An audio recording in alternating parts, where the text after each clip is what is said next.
In this lesson, we will be using the following topology in order to configure our spanning tree port types. We have two Nexus 5548 switches that are connected with each other over a trunk link 1/25. Let's take a look at the switches. Here I'm already connected to my Nexus 5548.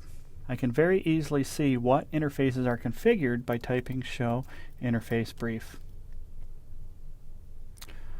Right now I can see that I have Ethernet 1.1 and 1.2 configured as a trunk, and they are up. Let's go to interface 1.1 so we can examine the different types of spanning tree port types that we can apply to those interfaces. In order to go to interface Ethernet 1.1, I need to type configure terminal, or config T for short.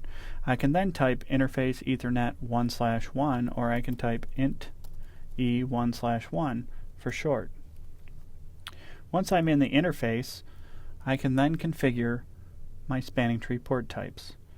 I configure my spanning tree port types by typing spanning tree port type and then question mark.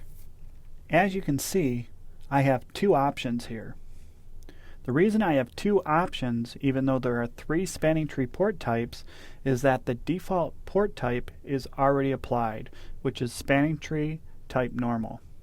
Type normal is where the port goes through all the normal spanning tree states. The other two options I have are spanning tree edge, which treats this port like an end host port and skips the listening and learning states and goes directly to the forwarding state. This configuration should only ever be applied to a host.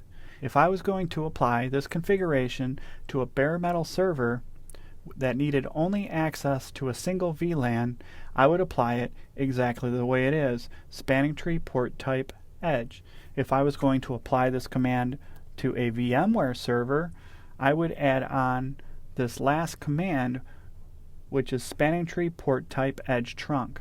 This would allow me to trunk multiple VLANs down to the server so that it could share those VLANs with any number of hosts. Once again, this configuration is only acceptable on end hosts, computers, servers, printers, etc.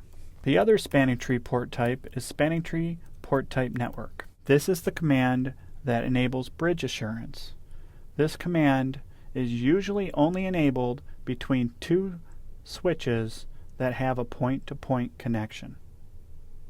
If at any time one of the switches stops receiving BPDUs in regards to a certain VLAN, spanning tree will block that VLAN from the port. If it does not receive BPDUs at all on that port, the port will be shut down. Finally, I can change my default port type for the whole switch. This means that every port by default will have this type of spanning tree port type configuration. In order to make this happen, I type in spanning tree port type edge, for instance, and then add default at the end. If I press enter, this will change my default port type for the entire switch.